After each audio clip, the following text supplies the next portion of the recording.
Hamas the other day, the Hamas leader. When you are putting an obituary in Palestine, that is what is called a death promise. And it's normally done by Mossad. And it happens. So we said at the time, it seems they want to kill us. Ukweli imejulikana wazi ya kwamba JIMI WANJIGI hana bunduki, JIMI WANJIGI hamiliki majangili, JIMI WANJIGI hana deni ya Wakenya. Japokuwa Mheshimiwa Rais kuna vitu ambao wanajifutana wenyewe. Kwa nini anapangwa kuuliwa JIMI WANJIGI? Kwa sababu JIMI WANJIGI amesema ya kwamba walipanga kuniua kwa sababu inaongea kuhusu mambo ya pesa. Ya kwamba JIMI WANJIGI amesema kwamba serikali lolote ulimwengu huwa iko na mambo mawili ili hiyo serikali iendeshwe ama iende mbele: bunduki na pesa.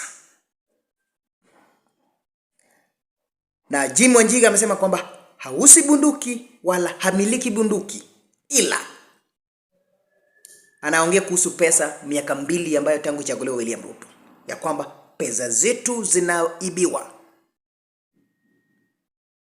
Pesa ya Kenya inapotea. Ningependa kurai serikali iliyoko mamlaka ya kwamba imewadia wakati wache siasa ya blackmail. Kama JIMI WANJIGI walikubaliana na Uhuru Kenyatta,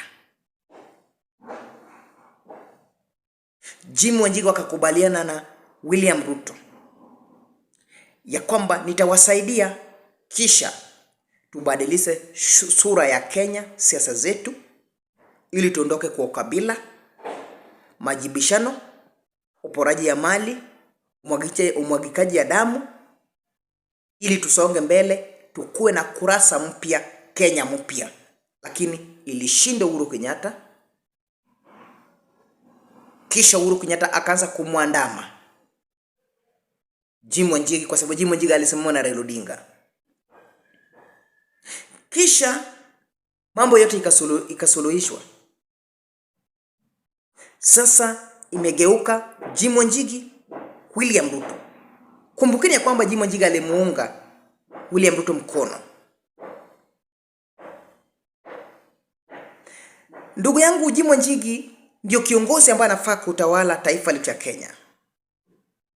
JIMI WANJIGI ndio kiongozi anafaa kuchukua madaraka kwa sababu anaelewa vyema siasa zetu, biashara, jinsi taifa hii inafaa kubadilishwa. Ya kwamba Mheshimiwa JIMI WANJIGI amekubali ya kwamba kuna makubaliano waliokubaliana William Ruto na Uhuru Kenyatta wakati wa ICC ili Kenya ibadilishwe. Ikuwe Kenya yenye haina kabila tena. Iwe ni Kenya yenye haina tena umwagikaji damu kwa sababu kabila hile na kabila hii. Imeshinda Mheshimiwa Rais kutekeleza. Kwa sababu gani? Hakuna siku Mheshimiwa JIMI WANJIGI amesimama kwenye jukwaa mahali popote akaongea na lugha yao. Kisha kuna siku Mheshimiwa JIMI WANJIGI akasimama mahali akaanza matusi. Hautawahi mshikia JIMI WANJIGI akianza kurusha matusi. Mheshimiwa JIMI WANJIGI huwa ananena kuhusu mambo ya uchumi. Na kama kuna mtu amekataa masuala ya kwamba tuko na deni, ni Mheshimiwa JIMI WANJIGI. Hana deni na mtu, na kisha unasemanga kwamba Kenya letu haina deni. Hii ndio vita unaona kwamba Mheshimiwa Rais anasukuma JIMI WANJIGI. Ya kwamba wameelewa vyema ya kwamba JIMI WANJIGI kana uwezo ya kuondoa katika kwenye mamlaka. Hiyo ndio kweli. Na haya ndio mambo lazima tuseme ukweli ya kwamba serikali iliyoko leo, serikali ya Kenya Kwanza pamoja na upinzani, wanafaa kuondoka madaraka ifikao wakati wa uchaguzi mwaka 2027. Hatuwezi kubali ya kwamba kama ninasema ukweli sasa ninafaa kunyamasishwa na bunduki walio mamlaka, ya kwamba imewadia wakati tuchague viongozi wafisadi kama JIMI WANJIGI. JIMI WANJIGI hajasimama MCA mbunge governor, lakini akona uwezo ya kukuwa rais. Rais wa leo wa Nigeria pia ni mtu kama JIMI WANJIGI. Rais wa Nigeria ni mtu ambaye amesaidia watu wengi kuwa rais, hadi wakati alianza kusema ya kwamba lazima sasa mimi nisimame kwa sababu nimesaidia wale, lakini hawajatekeleza kazi vilivyo. Leo hii ni rais wa Nigeria. Haya ndio mambo William Ruto anaogopa, ya kwamba JIMI WANJIGI hataniondoa katika kwenye madaraka. Ndio maana inatafutwa jina mingi ya kubrand. Imefika wakati tukomeshe siasa ya bunduki, siasa ya jela, siasa ya askari. Ulete siasa ya maendeleo. Imefika wakati Mkenya ya kawaida hapate haki yake, jinsi mheshimiwa JIMI WANJIGI anasema kwamba hatuna deni. Ruto must go is a clarion call even in my heart. He must go. William Samoei Ruto cannot solve problems that he has helped create. He cannot. God will never even bless him with that. If you had the brain, you'd never have created them in the first place.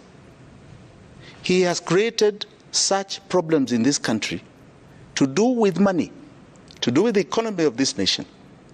And I can tell you, he's compounding it. He cannot solve it. He's part of the last wreck that has happened in the previous regime, and he's creating even more mess now. He cannot solve it. Every day William Ruto is in power, I want Kenyans to know, it is more and more pain. He has no solution to this. So how, because you have a copy of the Constitution of Kenya there, how would you propose he leaves office? He should resign like yesterday, and his government should resign. Rigathi Gachagua should resign. The speaker was already cancelled by Gen Z when they went to the floor. They, under Article 1, already took back that house called Parliament. And on the following Thursday, they were going to take back State House, which meant the people have taken back power as Article 1 of the Constitution. And it must be clear to everybody, the Constitution is not above the people. The people are above the Constitution. State officers are below the Constitution.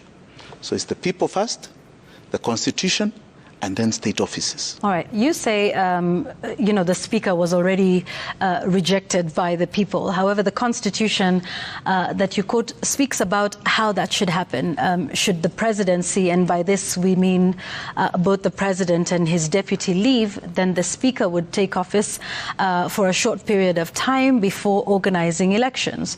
We don't even have an IEBC in place at the moment. So what would your view be about if you say the president should leave, but you don't want the speaker in there either? So what scenario do you foresee with your theory, JIMI? I'll tell you. It's not that JIMI doesn't want. The people of Kenya already indicted Parliament. That's why even when they had this, what I call a sham of a vetting process, you can see people are not interested. To them, it's just a sham. They indicted that Parliament. Now, Yvonne, I want us to think out the box. You know, in the second liberation, there was an article in the Constitution called 2A, which said you must have only one political party. And anybody who clamored to say, we must have a choice, were told, you are not following the Constitution. And they were jailed. They were killed. They were detained. People like Kenneth Stanley Jindo Matiba. That's all he asked for. Charles Rubia, Jaramogi Oginga. That's all they asked for. They were jailed. Right? And there were some of them, like Ken Matiba, was never the same again. And the country clamored for it, and it was removed. You are looking at this section in a box. You're looking at this in a box. So out of the box means out of the Constitution, in other words, in your view? Is that what you're saying? Article 1 says the following. The people can take back their power. Tell me which part of the Constitution says how they do it. There are some who argue it's a referendum.